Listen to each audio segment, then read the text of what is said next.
Bonsoir tout le monde, ici Monsieur Cacahuète et aujourd'hui nous sommes lundi 9 avril 2018 et il est 22h18 et pour ce Parlons DVD, c'était mon tour de choisir un film. Ça le sera aussi la prochaine fois puisqu'on a eu un décalage avec The Glut, on avait interverti à un moment donné, moi j'avais expliqué dans la vidéo et donc là j'avais choisi le film USS Iowa, la dernière mission. La plus grande menace pour l'humanité viendra des océans. Donc c'est un film des productions Asylum, donc un studio que j'adore, qui est connu également sous un autre nom qui s'appelle American Warship. Le DVD, l'édition française du DVD existe en deux éditions. Donc moi je l'ai acheté celle-ci il y a à peu près 2 ans je crois à Noz. Je l'ai vu il y a quelques semaines dans un Oz, le même film exactement, les mêmes acteurs, la même histoire, tout pareil, mais sous un autre nom, donc une édition différente qui s'appelait American Warship avec un fourreau.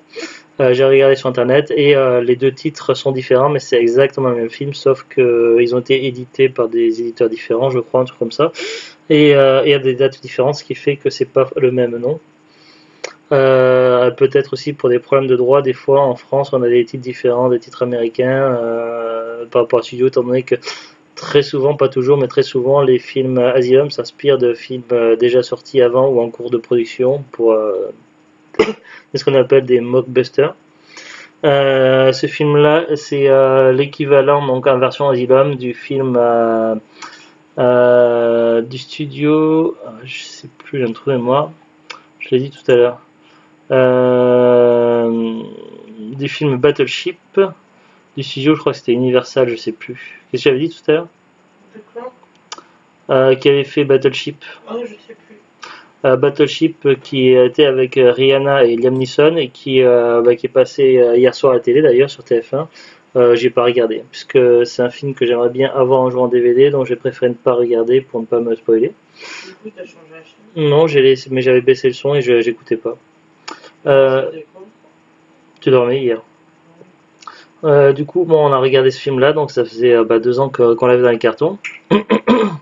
Et finalement, c'était une bonne surprise. Alors, je suis fan des films Asylum, des productions Asylum, donc je fais la collection. Donc, je suis encore loin d'avoir tous les films Asylum qui sont sortis en français, puisque j'évite d'acheter en anglais, puisque déjà, il n'y a pas toujours la VOSTFR. Et puis pour The Glut avec ses problèmes, ses soucis aux yeux, donc c'est un peu compliqué pour elle de suivre les sous-titrages. Donc je prends toujours l'édition française, comme ça on est sûr d'avoir les voix françaises, même si parfois les doublages ne sont pas forcément aussi bien que les doublages VO, tout dépend des films. Pour le moment on en a vu que quelques-uns, mais on a encore plein dans les étagères des cartons des Asylum à voir. On a vu pour le moment Shark Week. Je vais le reposer après. Alors, on a vu Mega Piranha, un film que j'adore. Lord of the Dragon. Avis Tempête. Et celui-là, je ne l'ai pas vu puisque je ne l'avais qu'en anglais, donc c'est une édition britannique. Anglais sans sous-titres, donc 18 Years Old Virgin. C'est une comédie à l'American Pie qui était plutôt pas mal, mais voilà, il faut s'accrocher puisque c'est qu'en anglais et qui n'existe pas d'édition française, donc voilà, c'est tous ceux que j'ai vus pour le moment en Asylum, et on en a encore facile une dizaine en réserve qu'on n'a pas encore vu, et puis il nous en manque plein dans l'édition française, de préférence pour la collection. Donc voilà, après ceux que je vous ai montré là, les jaquettes, vous pouvez écouter mes critiques et les regarder dans mes anciennes vidéos Parlons DVD, donc après il faut trouver les numéros correspondants. Pour parler de celui-ci, donc je vais commencer par vous lire le synopsis. Alors, il y a deux encadrés. Alors, dans le premier encadré, en gras, un ennemi fantôme, le monde au bord du chaos. Une force inconnue vient d'attaquer la Terre. Pour l'USS Iowa, l'heure de la retraite a sonné. Le navire qui a participé au plus grand combat de la Seconde Guerre mondiale est désormais destiné à devenir un musée flottant. Au même moment, d'étranges vaisseaux font leur apparition dans le Pacifique, capables de détruire d'un seul coup les navires les plus modernes en neutralisant leur système électronique via des UMP.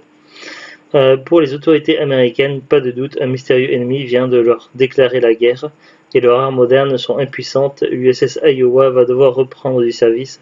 Ce vieux navire est leur dernier espoir. Les effets spéciaux sont très bons, la distribution est solide. Bref, je donne 7 sur 10, c'est fort qui m'a d'être vu. dancemoviereport.com. C'est tout ce qui a marqué.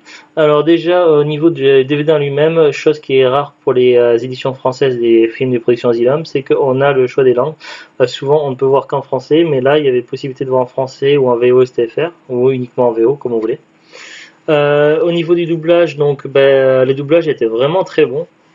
À l'exception par rapport à d'autres Asylum qu'on avait vus. À part une ou deux actrices féminines qui étaient moyennes, mais ça passait encore. Mais c'est vrai que c'est toujours cette tendance qu'on voit souvent dans Asylum. Dès qu'il y a deux actrices féminines dans un film, en général ils choisissent plutôt des bimbos. Alors ils leur donnent des rôles de scientifiques, tout ça, donc ça fait un petit peu bizarre. Mais voilà. Bon, c'était pas vraiment gênant.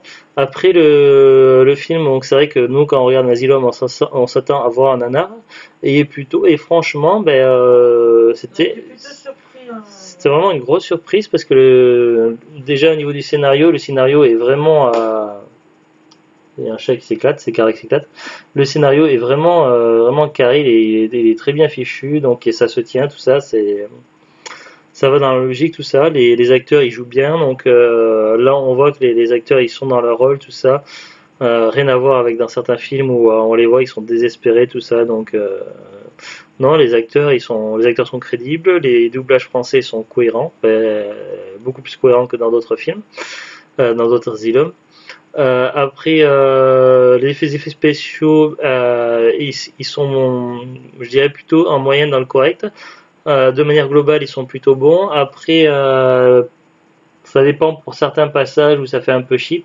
Après, voilà, donc je vais pas leur jeter la pierre puisqu'on sait que un film Asylum a beaucoup moins de budget financier à mettre dans les effets spéciaux et tout le reste du film qu'un film Universal ou Fox ou autre.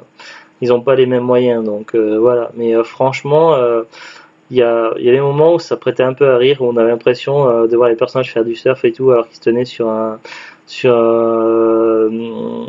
overboard ou enfin pas overboard qu'on s'appelle un petit canot pneumatique, et puis lorsqu'ils étaient aussi sur le vaisseau invisible, tout ça. Donc il y avait même deux scènes qui prêtaient un peu à rire, mais voilà, dans l'ensemble c'était vraiment plutôt bien réalisé.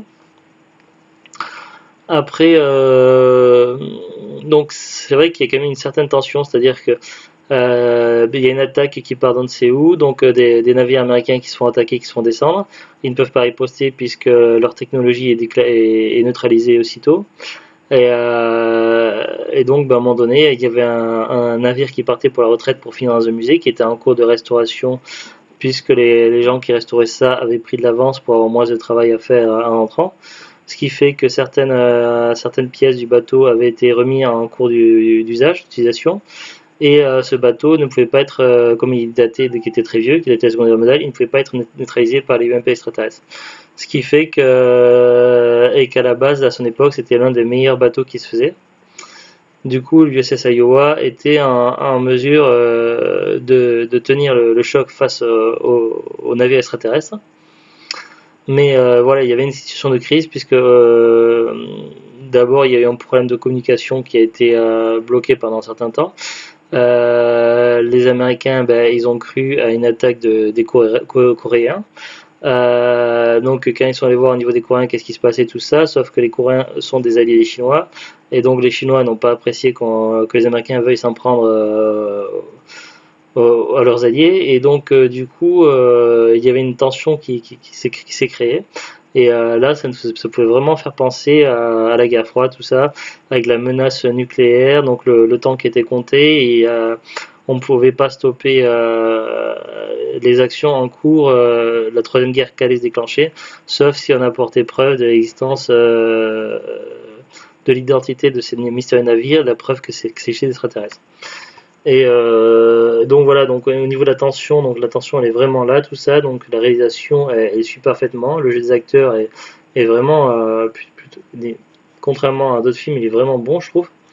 Après, voilà, ça ne peut pas rivaliser avec les blockbusters, mais néanmoins, pour un film à petit budget, pour un asylum, franchement, en général, les asylums, ben, j'aime beaucoup les asylums, même s'ils ont un peu de budget ou même si des fois c'est très drôle tout ça, c'est mal fichu, mais du coup, je trouve ça assez drôle et je regarde plus pour le côté comique qu'autre chose.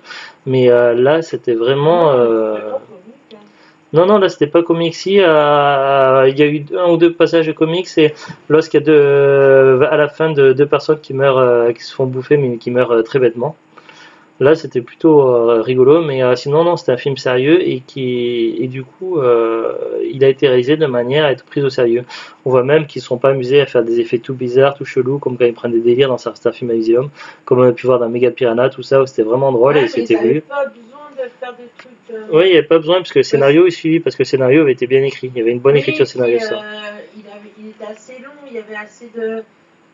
Parce que l'autre, je pense que tu parles du truc où on voit l'image du mec qui va rapidement là. Oui, Mega Piranha, oui. C'était des images qui sont mises là parce qu'à mon avis, il manquait quelques minutes. Et, Oui, ou quand ils ont fait des effets bizarres, de flou, tout ça, dans l'hélicoptère, des effets des chelous, tout ça. Il y a des fois, ils se tapent des délires, les réalisateurs des films Asylum, mais là, c'est un film sérieux et tout était cohérent, donc il n'y avait pas besoin d'entrer dans le délire de faire forcément un nanar. Non, non, ils en ont fait un film sérieux et qui se tient. Donc, c'est plutôt une bonne surprise parce que quand on regarde Asylum, on s'attend pas du tout à ça. Et donc, c'était plutôt une bonne surprise, je trouve. Après, voilà, que ce soit des films nanardesques ou des films de série B qui se veulent sérieux, dans tous les cas, ben, personnellement, je reste fan des films Asylum, donc il n'y a pas de souci. Donc pour moi, j'adhère. Après, je peux pas le comparer à Battleship puisque je n'ai pas vu Battleship. Ils espéraient que, je crois quand ils ont sorti Battleship, que ça marchait bien. J'avais vu un petit peu de pub quand il était sorti au cinéma à l'époque. À ce moment-là, à l'époque, je vivais en région parisienne. Mais il me semble que ça a dû faire un beat que ça n'a pas si bien marché que ça, je crois. Alors qu'est-ce qui allait pas, le scénario, les acteurs, je ne sais pas, je n'ai pas encore vu, donc je ne peux pas comparer à Battleship, mais personnellement, j'adore cette version et voilà, je suis fan de cette version de chez Asylum, donc USS Iowa, aussi la dernière mission, aussi connue sous le film American Warship. Personnellement, j'aime beaucoup et bah, je recommande sans hésitation. Après, évidemment, il ne faut pas s'attendre non plus à des grands moyens, mais néanmoins, voilà, ça tient la route. Et bah, j'ai passé un très bon moment, j'ai pas vu le temps passer, c'était plutôt cool, je me suis bien amusé, tout ça, donc voilà, c'est l'objectif d'un film. L'objectif d'un film est que les gens qui le regardent, qui passent un bon moment et qui s'ennuient pas, tout ça, donc pour moi, l'objectif du film a été atteint en ce qui concerne en tout cas ce film-là. Donc je le recommande sans hésitation. Voilà, j'ai vu beaucoup de films de série B et franchement celui-ci est vraiment plutôt cool à regarder et il vaut largement plein de nanars qu'on avait vu jusque-là. Franchement, je recommande. Moi, il y a pas d'hésitation. Est-ce que tu as quelque chose à rajouter ou pas, Zoulut, concernant ce film? Non, pas tout dit bien. Donc voilà, après j'ai pas dit les acteurs, donc les acteurs, bah je connais pas les acteurs principaux, mais mais là il y en a quand même deux qui sont cités, Mario Van Peebles et Carl Weathers. Alors Carl Mais Weathers, j'ai déjà, Mario Van Peebles, c'est quelque chose. Sa tête me dit oui, il vraiment est quelque assez chose. connu. Alors, Carl Weathers, j'ai déjà entendu ce nom quelque part, j'ai dû voir une fois, mais Mario Van Peebles, je l'ai vu de nombreuses fois dans des films de série B, avec un acteur qui est assez connu, qui joue régulièrement dans des films petit budget, ce qui me semble. Et après, je sais pas trop ce qu'il vaut en tant qu'acteur, j'ai pas trop souvenir de films avec lui, mais voilà, dans le film là, ben, ça allait, c'était plutôt cool. Voilà, j'ai rien d'autre à rajouter, donc voilà. Après, à vous de voir si vous connaissez les productions Asylum ou pas, si vous méfiez, vous n'êtes pas fan ou quoi. En tout cas, ben voilà, moi j'ai aimé, et ben, je recommande, et puis voilà, après c'est à vous de voir.